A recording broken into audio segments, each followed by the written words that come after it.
नमस्कार, स्वागत है आप सभी का मेरे चैनल अमृतवाणी में। आशा करती हूँ कि आप सभी लोग कुशल मंगल होंगे। तो चलिए वीडियो को स्टार्ट करते हैं। आज मैं अपनी वीडियो में ऋषि युग्म का परिचय का 5वां भाग लेकर आई हूँ। तो चलिए आते हैं अपने पॉइंट पर। गायत्री शक्ति पीठों एवं ब्रह्म वर्चस्व शोध संस्थान की स्थापना। बसंत पंचमी सन 1979 को कम से कम 24 शक्तिपीठें स्थापित करने का संकल्प पूज्य गुरुदेव माता जी ने लिया। संकल्पों एवं निर्माणों का क्रम चला तो वह संख्या हजारों तक जा पहुंची।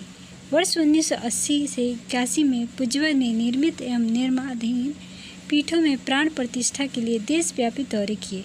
बाद में यह कार्य अनेक प्रतिनिधियों द्वारा संपन्न किए जाने लगे। कार्य क्षेत्र का विस्तार हुआ, स्थान और शक्तिपीठें निर्मित हुई। सन 1980 में ऐसे केंद्र बनने प्रारंभ हुए जो प्रज्ञा संस्थान, शक्तिपीठ, प्रज्ञा मंडल के रूप में देश और विश्व में फैलते चले गए। एक महत्वपूर्ण स्थापना गुरुदेव ने हिमालय की यात्रा से लौटने के बाद की। वह है ब्रह्म वर्चस्व शोध संस्थान, जहाँ विज्ञान और अध्यात्म के समन्वयात्मक प्रतिपादनों पर शोध कर एक नए वैज्ञानिक धर्म के मूलभूत आधार रखे जाने थे। इस पर गुरुदेव ने बहुत सा साहित्य लिखा है। अदृश्य जगत के अनुसंधान से लेकर मानव की प्रसुप्त क्षमता के जागरण तक, साधना से सिद्धि एवं दर्शन विज्ञान के तर्क, मंत्र चिकित्सा, यज्ञोपैथी एक विज्ञान सम्मत विधा है, आदि आदि। प्रमाण के आधार पर प्रस्तुतिकरण ब्रह्म वर्चस्व शोध संस्थान में मिलता है।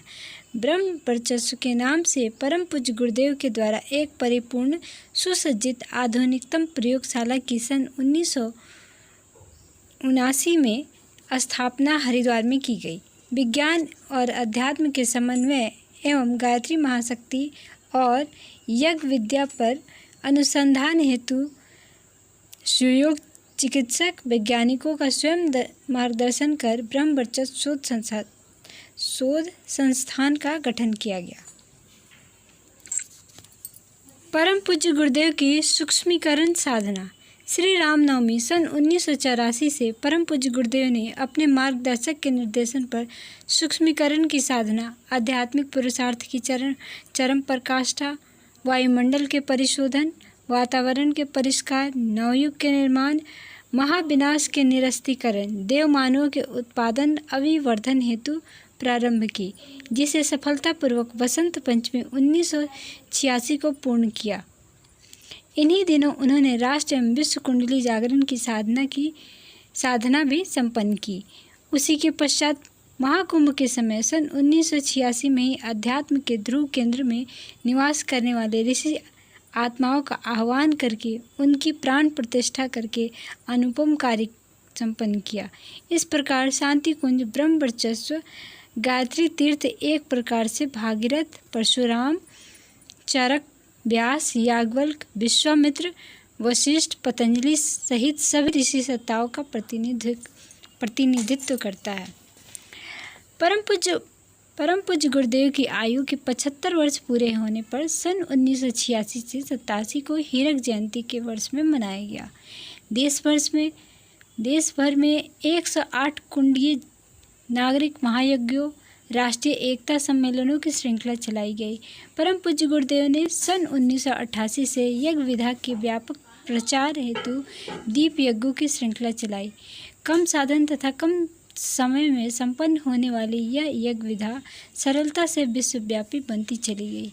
सन 1988 आश्विन नवरात्रि से पूज्यवर ने सूक्ष्म जगत के परिशोधन एवं भविष्य को उज्जवल बनाने हेतु मनुष्य में देवत्व के उदय, धरती पर स्वर्ग के अवतरण को संभव बनाने के उद्देश्य से 12 वर्षीय सामूहिक महासाधना गायत्री तीर्थ शांति कुंज से प्रारंभ की। धर्म, अध्यात्म, गायत्री महाविज्ञान, जीवन जीने की कला, समग्र आयोग, व्यक्ति, परिवार और समाज निर्माण तथा वैज्ञानिक अध्यात्मवाद आदि अनेक विषयों पर उन्होंने कई हजार से अधिक पुस्तकें लिखी हैं। पुराणों की श्रृंखला में परम पूज्य गुरुदेव की प्रज्ञा पुराण, कई खंडों में तथा प्रज्ञोपनिषद की रचना इन्हीं दिनों की। साहित्य लेखन के क्रम में ही 1988 से 1990 के बीच उन्होंने अति महत्वपूर्ण क्रांतिकारी साहित्य लिखा, जिसे क्रांतिधर्मी साहित्य कहा जाता है। एक काया के रहते हुए उन्होंने ऐसा लेखन का महत्वपूर्ण कार्य किया और अपने वजन की तौल से 2 गुना लिखकर चले गए। नियमित पढ़ना और पत्रिका तथा पुस्तिकाओं के लिए लिखना, जिसमें कभी व्यतिक्रम नहीं हुआ। स्वाध्याय द्वारा जो पढ़ा, दैवीय सत्ता ने जो ज्ञान उन्हें दिया, उसे वे बहुमूल्य विचारों के रूप में तथा सशक्त संजीवनी के रूप में लिपिबद्ध करते गए। लिखते समय कभी भी संदर्भ ग्रंथ सामने नहीं रखते थे। मानव जीवन का कोई पक्ष ऐसा नहीं बचा जिस पर उन्होंने साहित्य न लिखा हो। अपने समय में वे इतना कुछ लिखकर गए हैं कि आने वाले कई वर्षों तक पत्रिकाएं सतत प्रकाशित होती रहेंगी। गुरुदेव की लेखनी 2 तरह से चली।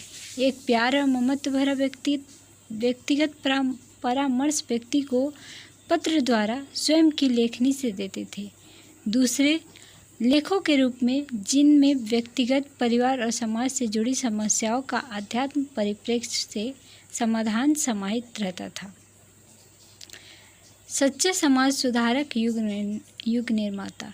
समाज में प्रचलित दुष्प्रवृत्तियों, कुरीतियों के विरुद्ध पूज्य गुरुदेव ने लड़ने एवं समाज को नई दिशाएं देने का संकल्प लिया, जिससे करोड़ों लोगों की जीवन दिशा ही बदल गई।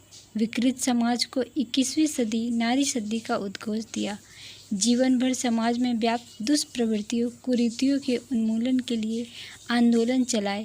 सभी विषयों पर विलुप्त साहित्य में लिखा। समाज में